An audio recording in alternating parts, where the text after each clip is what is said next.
everyone. Happy summer. We are certainly in the thick of it. All you have to do is step outside. Welcome to the SIP series on the Stir. I'm your host, Trish Muyco-Tobin. And joining us once again is our special guest host, movie maven extraordinaire, and author, Debbie Baldwin. Hi, Debbie. Hi, Trish. Thanks for having me. Sure. Well, you are hard at work on a sequel for False Front. We know that. But there is something going on with your novel, the original False Front, and something's going on this week. That's correct.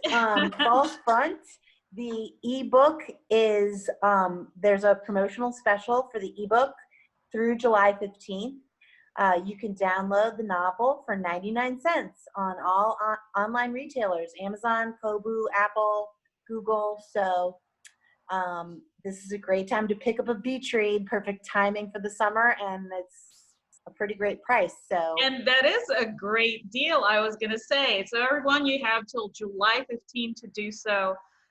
Thank you, Debbie, for letting us know. And again, to those of you who are fans of False Front, Debbie is hard at work on number 2, the sequel. So, but we have just a little bit more to wait on that. But all of us, of course, who are fans of the book, just can't wait. We are on the edge of our seats, Deb.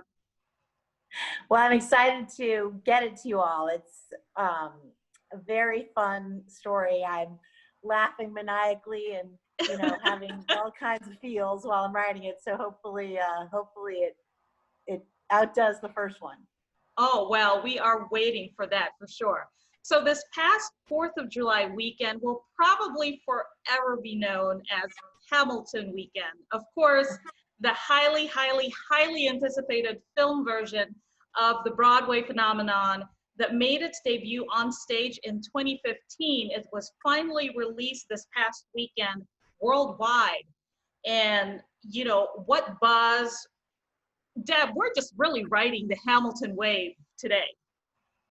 I mean, it's an incredible musical, and you know, the entire cast is so incredibly talented. And I mean, Lin-Manuel Miranda really shattered the perception of what it is to be a musical. He shattered boundaries in society.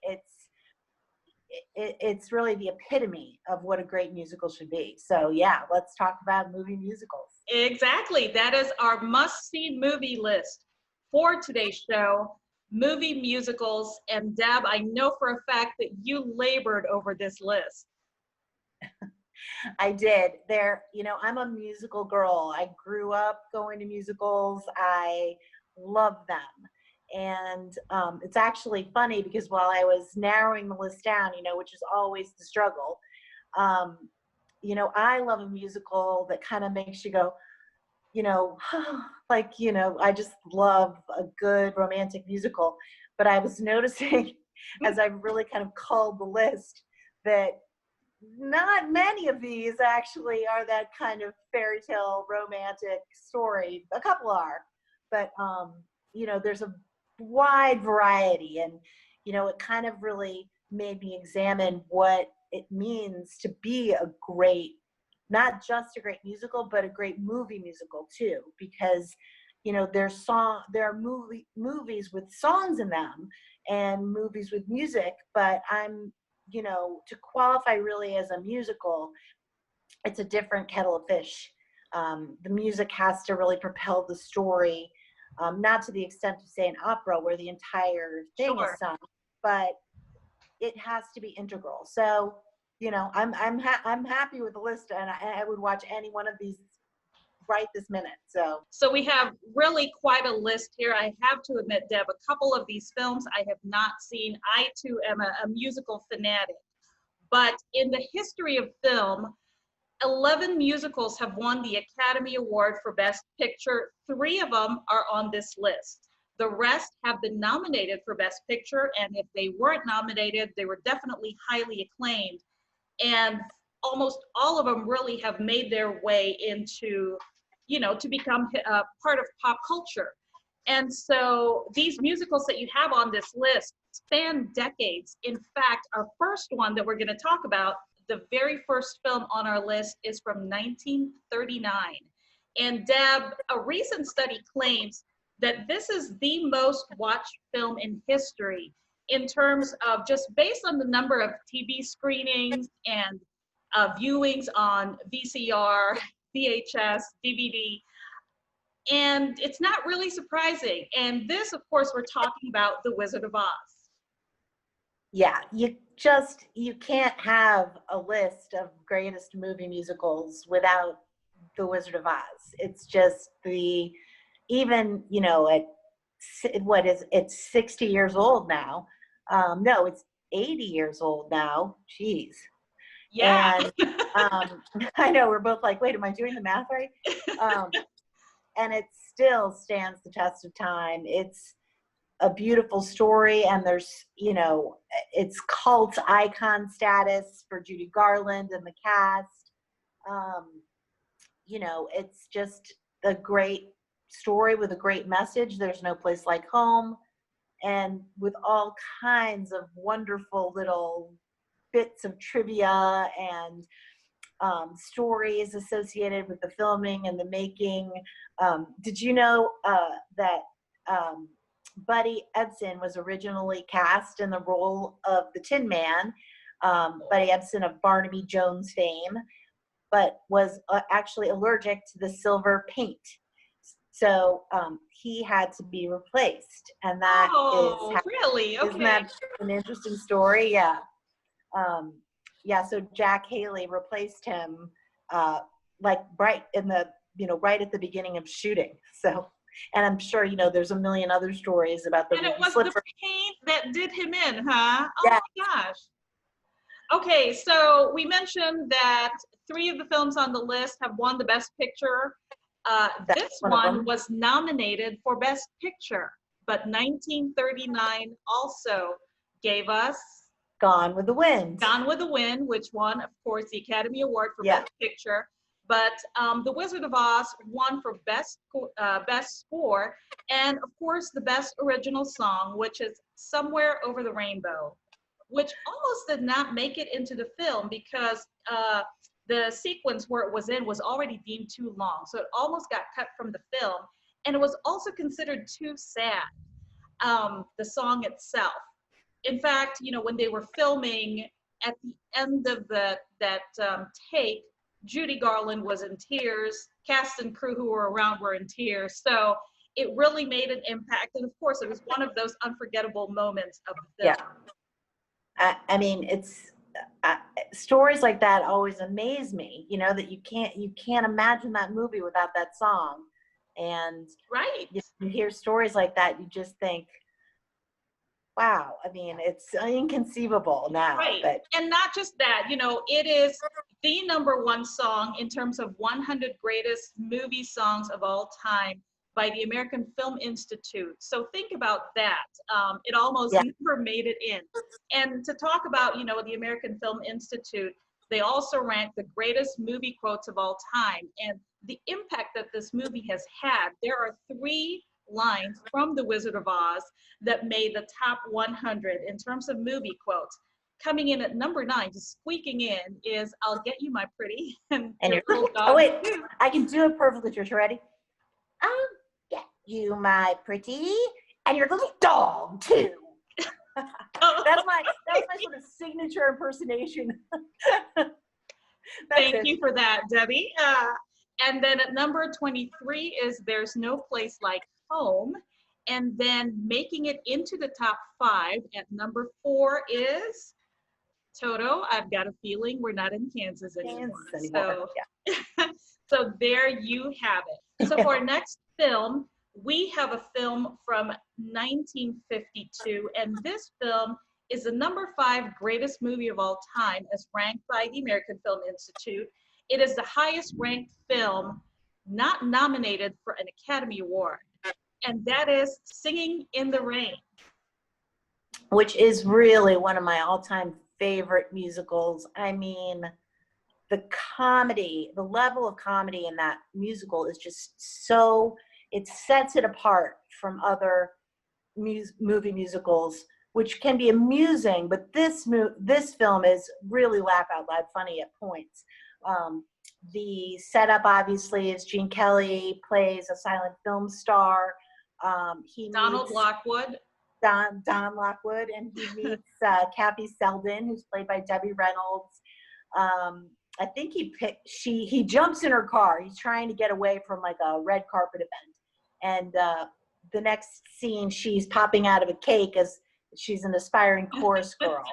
And as talkies begin to become more prevalent, the studio realizes that Don Lockwood's screen partner and rumored romantic partner, Lena Lamont, cannot handle a talkie because, as you learn right away in the film, she has a very unappealing voice.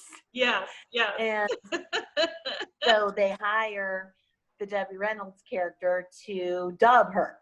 And so, it's just, and of course, Gene Kelly and Debbie Reynolds fall in love, and they've got to figure out Lena Lamont turns out to be kind of a villain, and that she wants Debbie Reynolds' character to continue to be her voice so that she can maintain her stardom. And, it's a lot. And Donald O'Connor as Gene Kelly's best friend. Cosmo Brown. And every song in that musical is fantastic, from these beautiful love ballads to, Singing in the Rain to Good Morning, Good Morning. Yes. It's just entertaining from start to finish. And the chemistry among the lead characters, with Cosmo Brown and Donald Lockwood and Debbie Reynolds' character really, really clicked on screen. And so it surprised me to learn that apparently there was a little bit of tension behind the scenes, because Gene Kelly was considered belittling to his co-stars because, of course, Gene Kelly is the dancer, and the two other stars felt that they didn't measure up to the quality of dance that Gene Kelly wanted. Of course, Gene Kelly, I believe he also directed this film. And, Debbie Reynolds was insulted on set a few times. And there's this famous story. Fred Astaire was in an adjacent dance studio, and when he walked in on the set, found Debbie Reynolds under a piano crying, and had a little pep talk with her. Told her that, your hard work will eventually pay off. But you talked about the Singing in the Rain number, and from all accounts, Gene Kelly was ill that day. He was actually running a fever that was 103 degrees or something that day, but you couldn't tell on film. That's how good he was. Yeah, and sometimes some of the greats are temperamental. Marlon Brando, a lot of these really, really extremely talented people, especially when they're in control of a production, are temperamental. So, it's, you kind of want to imagine them all like at the craft services table talking about the scenes and getting along and getting out the drinks after. But, it's not always the case. This is their job, and the product on screen is what counts, I guess. Sure, and I guess that's why they are actors. Exactly. You buy into it. Yeah. Definitely buy into it. All right, so we're going to jump on to 1964, and we've got another one of our Best Picture winners, and that is My Fair Lady, and it's based on George Bernard Shaw's Pygmalion. And it is a spectacular movie. Rex Harrison and Audrey Hepburn. Now it's a little, it's, I think, pretty well known that Audrey Hepburn was dubbed for the film. Julie Andrews famously played the role on Broadway the year before, but was not cast in the movie, rumor has it, because she was not pretty enough. So the studio went with the sort of iconic beauty of Audrey Hepburn, and she was dubbed by an actress, singer by the name of Marnie Nixon for every song except for one song, which is basically spoken, which is her Just You Wait, Henry Higgins tirade near the end of the film. It's romantic, and it's a beautiful story, and the music is unbelievable. So yeah, it deserved the Academy Award, and it's really held up over time as well. So you mentioned the name Marni Nixon. Her name will come up a little bit later as well. But she is, of course, the singer who sang a lot of the songs, actually most of Hepburn's songs in the movie. Hepburn walked out when she found out that she was going to be dubbed for the movie. And she later stated in an interview that she probably would not have accepted that role had she known that she was going to be dubbed. I mean, she had a decent singing voice, but not decent enough, I guess, to make it into the movie. So that is My Fair Lady from 1964. The following year, the woman who played Eliza Doolittle on Broadway, Julie Andrews, is going to be the big star of this huge film from 1965, which is, of course, The Sound of Music, another one of our Best Picture winners. This is the karmic universe, like coming back to Julie Andrews and saying, you know, the truth will out, the talent will prevail as the greatest movie musical of all time, based on the true story of Maria von Trapp. I mean, based on and loosely based on. Yes, and it's the true, you know, the story of Maria, who is a novice in a convent and goes to nanny for the unruly children of the Austrian Captain von Trapp on the eve of the Nazi takeover of Austria, and their escape into the mountains to freedom. And it's, you know, again, a flawless film, really. The Eleanor Parker, who plays the Baroness von Schrader in the film, who Christopher Plummer is supposed to marry, yes. You know, is another incredible supporting cast member. She kind of has the line of the film, in my opinion, which is when Christopher Plummer's explaining to her that he can't marry her, and she looks out over the grounds and says, and somewhere out there is a girl that I have a feeling will never be a nun. And it's quite true, as he then declares his love for Maria and they get married in one of the most spectacular movie musical weddings in her abbey, with, on the organ, How Do You Solve a Problem Like Maria, playing as her walking music, which, and I've actually been to weddings where the bride has chosen that song as that scene gives me chills every time I see it. Every the time. camera backs up like this, and you see that full shot. It's wonderful. I just gave myself chills. I mean, it's incredible. So Julie Andrews was pretty much the one for this role, especially after director Robert Wise and the screenwriter Ernest Lehman saw a preview of Mary Poppins, which had not yet been released when the Sound of Music went into pre-production. They knew they wanted her. Captain Von Trapp was a little bit more difficult to cast. Yul Brynner was one of the names.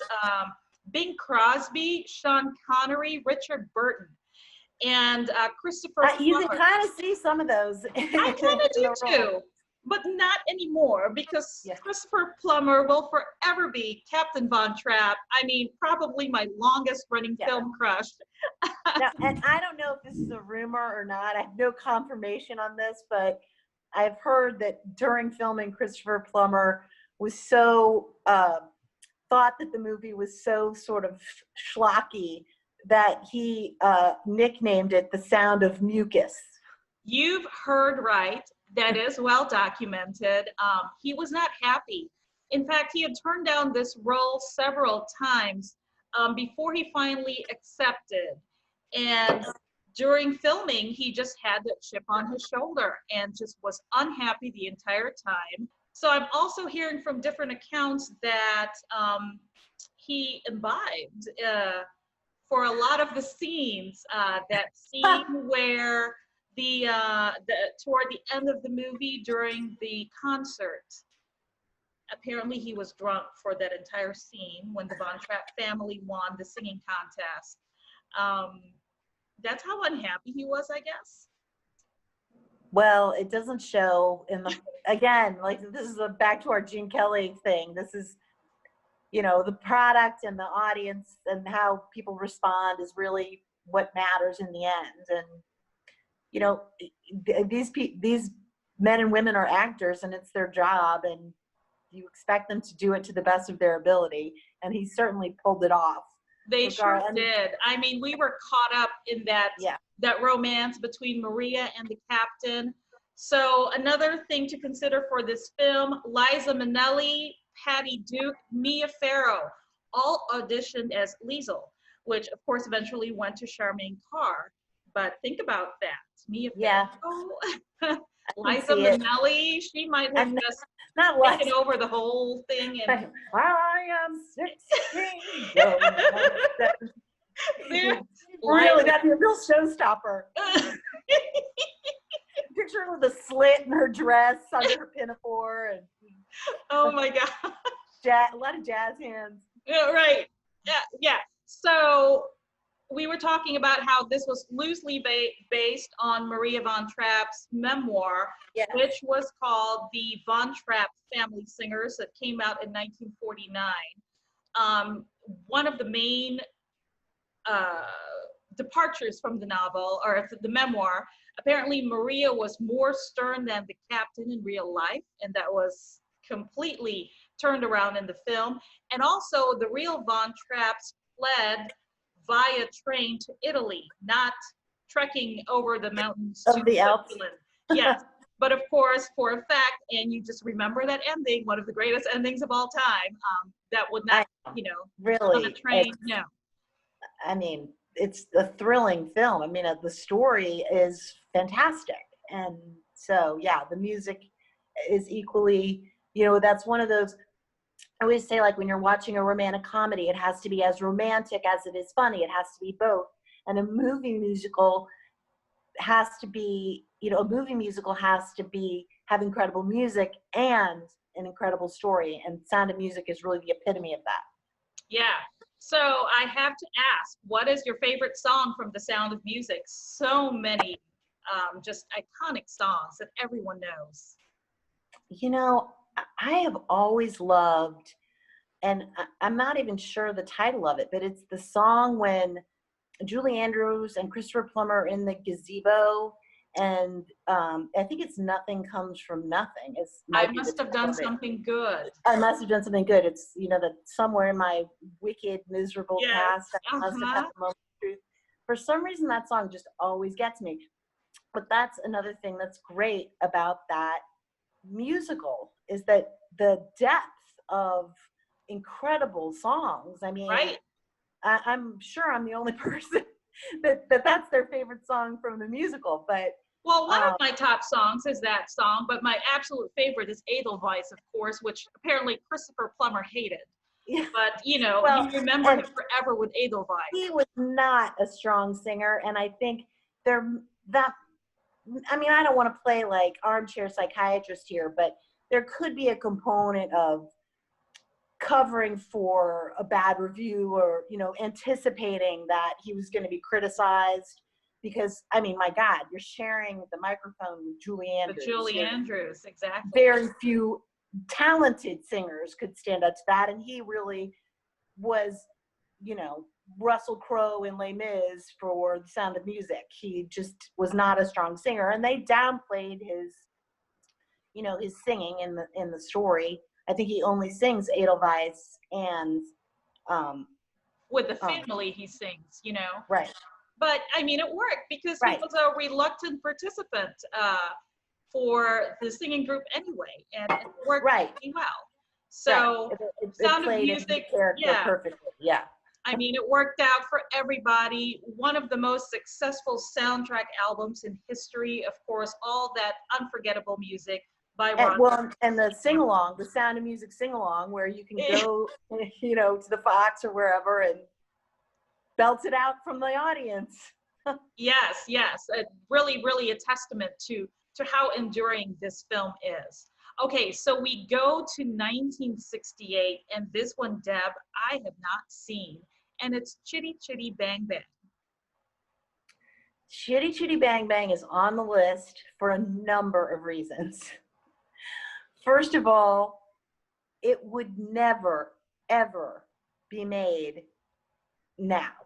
It's so surreal and out there. I mean, I can't imagine a studio ever taking a risk on a movie musical like Chitty Chitty Bang Bang in 2020. The screenplay was written by Roald Dahl. Right. Based on a book by Ian Fleming. So you've got a lot of very conceptual, of James Bond fame, yeah, minds at work here, where Dick Van Dyke plays the widowed father of 2 children, and Dick Van Dyke is this quirky inventor, and the 2 children, who are off on their own a lot, become kind of fixated on this junkyard car, and they want the father to buy it from the scrap dealer and repair it. And the car is magical, and there's all kinds of other little factors going in here. In true Ian Fleming form, the female love interest of Dick Van Dyke is named Truly Scrumptious. I did see that, and I had to, double check. Is that the name? Yes, it is. Yeah. So it's sort of, the original, I mean, there's pirates, and there's inventions, and there's car chases, and there's stolen children. I mean, it's a crazy, crazy film. It's really worth seeing if you, just have an interest in musicals. I don't know. It's just a film that's sort of one of a kind. Absolutely. I was going to say, just the combination of Dick Van Dyke and Roald Dahl and Ian Fleming is intriguing enough for me. I know, exactly. And it's the car kind of saves the day, and the children, and there's a cute love story that all works out in the end. And it's a fun, weird musical. All right, so we are going to jump an entire decade into 1978. So Grease, from the 1971 musical of the same name, it became the highest grossing movie musical when it was released. And, all you have to do $1 is... million production budget. Yes, exactly. So we've got John Travolta, who originally appeared as Judy on Broadway, and we've got Jeff Conaway, who appeared as Danny Zuko for the Broadway version, and of course, Olivia Newton-John as Sandy. And Olivia Newton-John, who, believe it or not, was 30 at the time of filming. All of them were really non-high school age. We've talked about that before, that these, a lot of times these teen characters are portrayed by older actors, as many of the cast members of Glee from early 2000s and other famous teens are not teens who are portraying them. But and actually, interestingly enough, Sandy, Olivia Newton-John's character, is pursued by the Letterman jock Tom, which fuels Danny Zuko's jealousy, and that character was played by, who it is, Lorenzo Lamas, who they made. He did not have a speaking role, correct? He was just there standing and working. He may have a scene. I'd have to go back and watch it. I feel like he did have some lines. He did, okay. Because I just remember him as just the one standing next to Sandy, especially on the track. Yeah. But very funny. So, and with the blonde hair, and I probably watched that movie 25 times and never realized that was Lorenzo Lamas. So, see, same here. I had to read that and then make the connection because of the hair. You're right. So, talking about people who were considered for roles, I found it interesting that Susan Dey and Marie Osmond, even Linda Ronstadt, were considered for the role of Sandy because, originally from the Broadway musical, Sandy is American. Yeah. And they had to change the script for the movie for Olivia Newton-John, of course, who is Australian. Marie Osmond turned down the role because she did not want her kids to think that you had to go bad to get the boy. That was her That was her reason. So Alan Carr, the producer, when he first bought the movie rights for Grease, he had two people that he really wanted to play the lead roles. One of them was Anne Margaret or Sandy. And if you think about Anne Margaret's perennial on-screen mate for Danny, and that is Elvis Presley. Did you know that? Now that shot. I did not know that, but I can visualize it. I can see like what a casting director or filmmaker would be thinking. I mean, you know, it's sort of like I could see the King doing Grease Lightning and all the other numbers. But of course, it did not work out. They did offer Elvis the role of the guardian angel, you know, beauty school dropout, which was turned down. Frankie Avalon, yes. Which Elvis turned down, and of course went to Frankie Avalon, and everyone remembers him for that role, of course. Yeah. Deb, this was the highest grossing movie of 1978.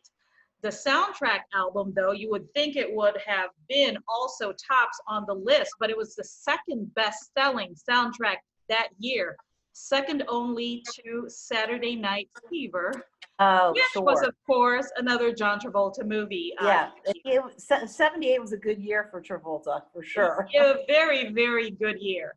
And speaking, you know, because we are talking about musicals here, it's important to note that the song Hopelessly Devoted to You was actually written and filmed after filming on the movie wrapped up, because the producers decided that they really needed to add a power ballad to the movie.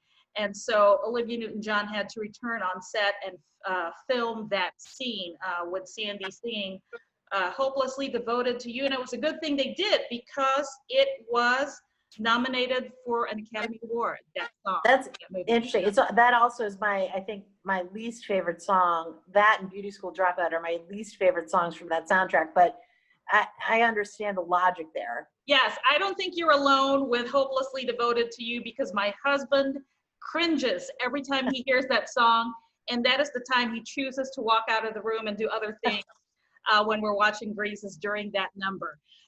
Grease, the theme song that plays at the beginning of the movie, that song was, interestingly enough, written by Barry Gibb of the Bee Gees, who of course was, you know, a big part of the Saturday Night Fever soundtrack. So it was also a good year for Barry Gibb and the Bee Gees that year, 1978. So this one really, really, really surprised me, Deb. Do you know that there is a prequel in production as we speak?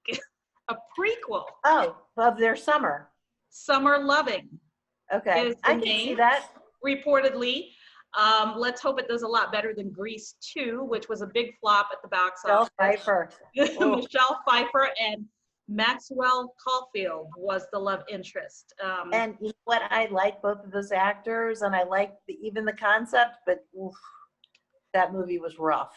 Yeah, it was quite cringeworthy. I did enjoy seeing it, you know, but yeah, just thinking about it now, it has one of those, you know, sort of Plan 9 from outer space kind of, it's so bad it's good kind of cult feels to it. You're right about that. So we are moving on to our next film on the list, and this is from 1996. This one totally passed me by, Deb, and I don't know what I was involved in that I totally missed this, and it's Everyone Says I Love You. It's a Woody Allen film, and it's a musical. And when you think Woody Allen, you don't think musicals. His soundtracks on his films tend to be beautiful, but not prominent. Yeah, very jazzy, instrumental, that kind of stuff. And this movie, which shows that literally, I don't think there's anything on screen that Edward Norton cannot do, because to go from a role like Primal Fear to Everyone Says I Love You, and you know, Fight Club was in there too. It's just the versatility and talent of Edward Norton. And don't forget American History X. American History X. And then to play this, you're right. You are definitely right about that. And he he excelled so much with his singing. He and Goldie Hawn, that Woody Allen had to tell them to sing less well because it's not supposed to be a musical like that. Right. It's almost conversational, the songs. Yeah. And it's a very charming film. It has a very Midnight in Paris feel to it, which is another Woody Allen film. Which I love, yes. Takes place in 3 different cities, and these crossovers between these relationships. Edward Norton plays the young kind of main character, and then there's an older couple portrayed by Goldie Hawn and Alan Alda. Drew Barrymore, interesting enough, she was dubbed. So she really the only one who was dubbed. Yes. Yeah. Alan, I don't think was emphasizing, that kind of vocal ability that a talented like Broadway actor would have. Sure. And so Natalie Portman's in this film, Julia Roberts is in this film. It's really worth watching. That's why I really wondered how in the world I missed this. And you mentioned at the very beginning that you don't normally think of musicals when you think of Woody Allen. In fact, his actors didn't either. He reportedly did not tell the actors it was a musical until after they all signed their contract. So imagine that. And so everyone sings their own song except for, as you mentioned, Drew Barrymore, who was able to convince Woody Allen to, that she was such an awful singer. She doesn't even sing in the shower, and that she shouldn't be singing. And so everyone else, though, sang their songs, which is, a pretty great feat, especially if you were signing on to something you didn't think was going to be, something other than an ordinary average movie. Yeah. Okay, so from Everyone Says I Love You, 1996, we're going to jump on to 2007 with a film that I really, really enjoyed. It was such a surprise because I came into the theater not knowing what this film was all about and came out just completely enthralled by it. And that is the film Once, and it starred Glenn Hansard and Markita Irglova, who both were part of the duo The Swell Season before making this film. Why is this on your list, Deb? Well, you'll notice so many of these films are quite a bit older. The era of the movie musical has, faded. And hopefully it's coming back thanks to Hamilton, making the performance recently, and a couple of other really great recent movie musicals. This Once came at such an opportune time when really everybody was kind of mourning that there hadn't been a great musical in so long. And I can remember sitting in the theater just, it has a very modern feel. The main male character plays a struggling musician. He's also a vacuum cleaner repairman, which spawned, the name of the most iconic name of a song in any my favorite song in the movie. Yes. Broken-hearted Hoover fixer sucker guy. There you go. I mean, that's it. Which, Dab, apparently was an impromptu performance on the back of that bus. I mean, he made up that song on the spot, and it's the most memorable thing from that film. All of the songs were great, but it's this song that you particularly remember just because, as you said, it was so comical and so unexpected. And so many musicals are broad, are expansive. I mean, you look at The Sound of Music, you look at these musicals on this list, My Fair Lady, The Wizard of Oz, they're epics, they're journeys, and Once is exactly the opposite of that. It's this moment. It's this entire musical that's really just capturing this moment between these two people, and it's beautiful. I mean, it's incredible. The music is beautiful, and the story is beautiful too. And that is what is so, unexpectedly sweet about this particular story. And you're right, it's not like an epic setting In fact, the movie had a budget of $150,000. I mean, can you believe that? $150,000, shot in 7 days, made use of pretty much all natural lighting. They actually shot a lot of the scenes in cast and crew members' homes. I In just fact, that love stories like that. I right, mean, and isn't that great? that one party scene, Marquita, the leading lady, she actually made all the food for that party scene. I don't know if that was all budget constraints or she was just feeling particularly generous that day, but she made all that food. So it was shot for $150,000, made $23 million at the box office. So, you know, definitely a winner for that. So just And one, well deserved. I mean, so oh well yes, deserved. definitely. And you know, I mean, the success continues because from the Yeah. movie, it spawned the Broadway musical, which is, Yes. again, you know, Yeah. another great And hit. honestly, you know, obviously most of these went from stage to screen, and Once is a film that you can watch it and you can really imagine it on the stage, just because it's so simple and so Right. you know, such a microcosm. And a lot of these films, they were meant to be films. You think The Wizard of Oz, or you know, Singing in the Rain with the Broadway melody, and all of these expansive things that a film can really do well. But Once is a film that you watch, and while it's a fantastic film, you can really imagine it watching it in an intimate, you know, setting in a theater. And that's what it really makes you feel like when you do watch it. I was, you know, fortunate enough to see it when it came to the Fox Theater, and that's exactly the kind of Yeah. experience you have. So great, great film all around. Very, very unforgettable story, and just, you know, the characters were so real. That's what you take away from that movie.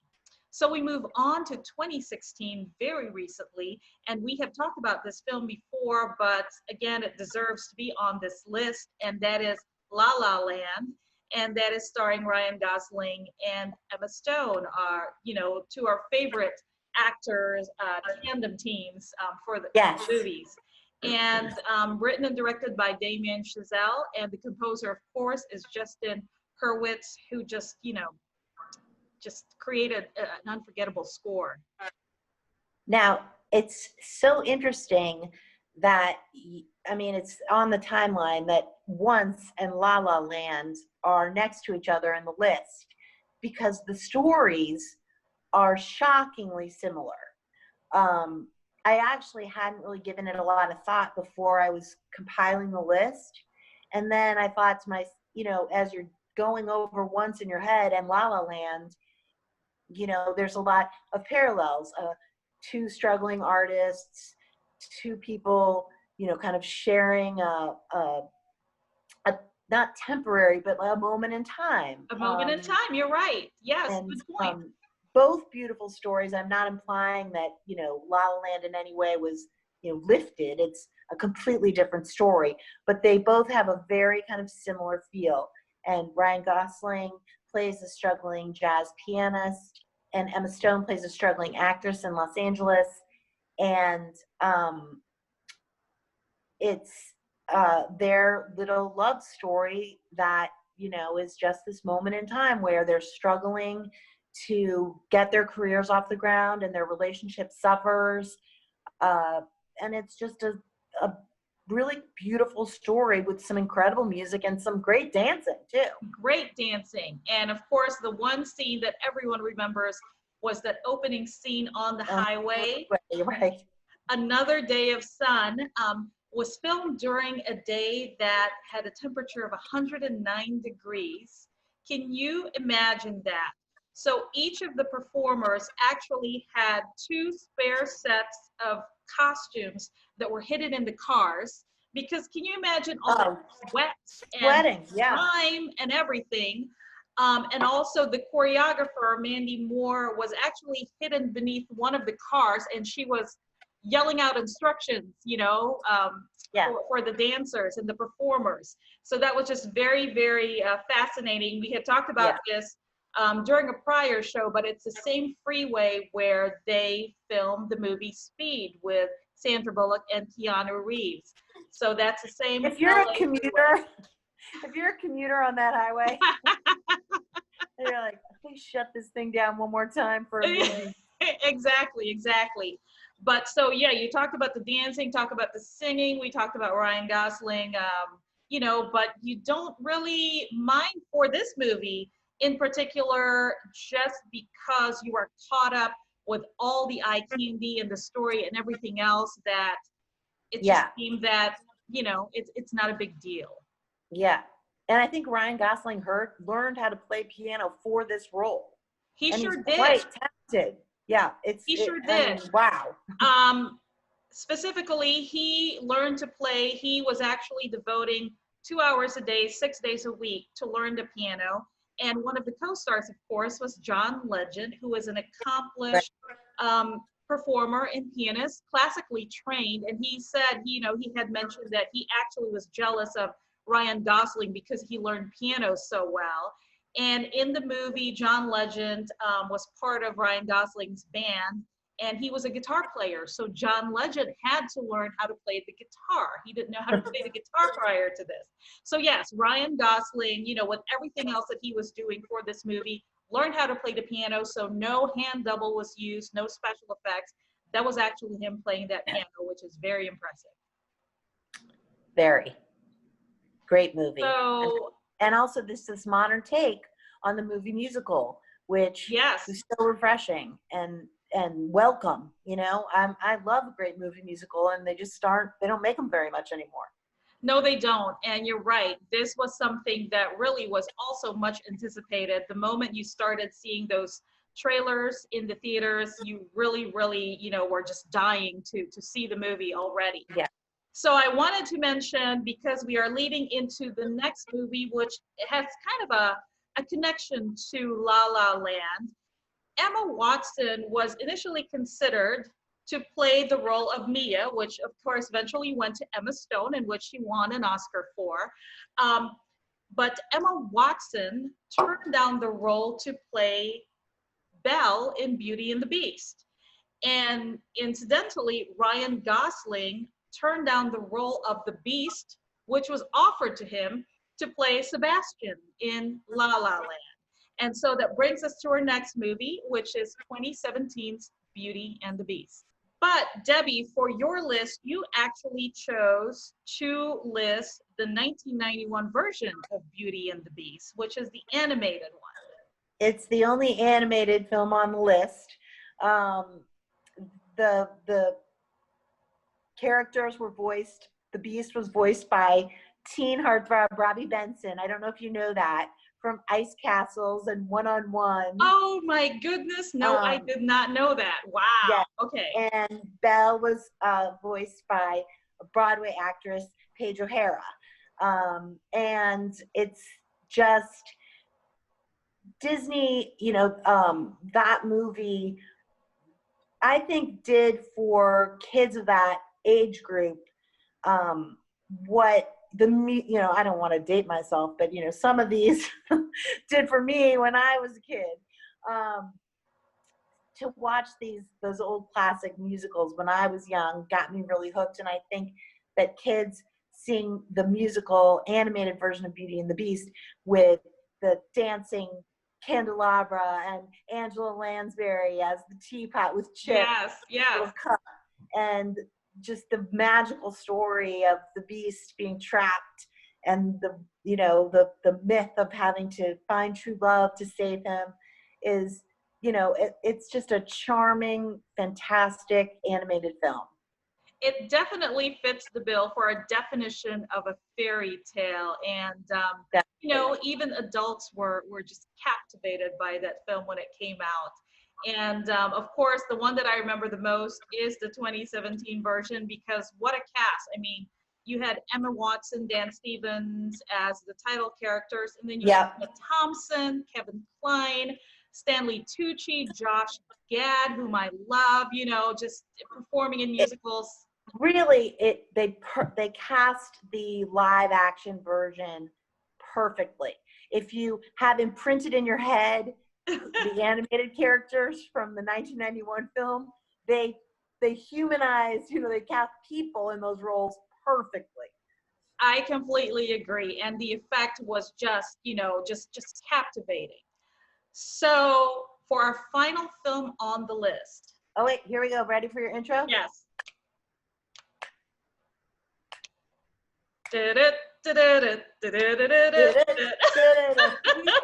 Oh my God. All right. So we mentioned that there were 3 Best Picture winners on this list, and this is the third one on our list, and that is 1961's West Side Story.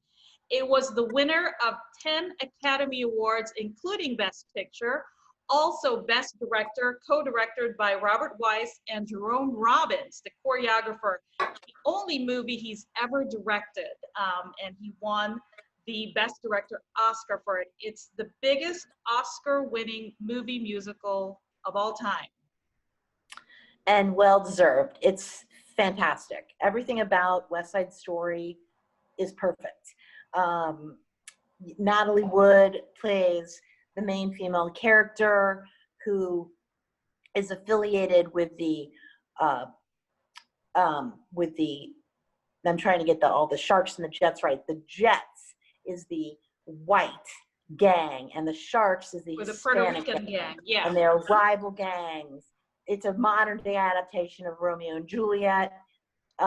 When she falls in love with, her name is Maria, she falls in love with Tony, and it's, the tale of Romeo and Juliet down to, Mercutio and, the other characters and their forbidden love, and they set against a soundtrack and a score that is unforgettable. It's Leonard Bernstein, Stephen Sondheim. I mean, without question, I think the most beautiful movie soundtrack and score of all time.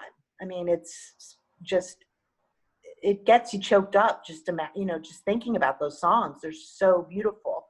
You're right. I mean, just memorable songs, memorable music. So Natalie Wood, her singing was dubbed by none other than Marni Nixon, who of course did the singing for Audrey Hepburn for My Fair Lady. In fact, Audrey Hepburn was actually offered the role of Maria first, but she declined because she was with child at the time. And so that's why she turned down the role. But there again is the name Marni Nixon, whose voice will forever be associated with West Side Story. Wow, I did not know that. That's amazing. I need to look up Marni Nixon and find out the career. That's fascinating. Exactly. She was the voice. Yeah. Huge roles, and that's amazing. Okay, so did you hear that there is actually, with all the acclaim and all the accolades that film has received over the years, there is actually a 2020 version of West Side Story that is supposed to come out in December 2020 by Steven Spielberg and Tony Kushner. And if those two names collaborating doesn't ring a bell to you, we're talking Munich, we're talking Lincoln. And I don't know what to expect with this one. What do you think? I have no idea. I know that my trust in Spielberg as a filmmaker is implicit. He has never let me down. Even AI, which everybody hated, I liked.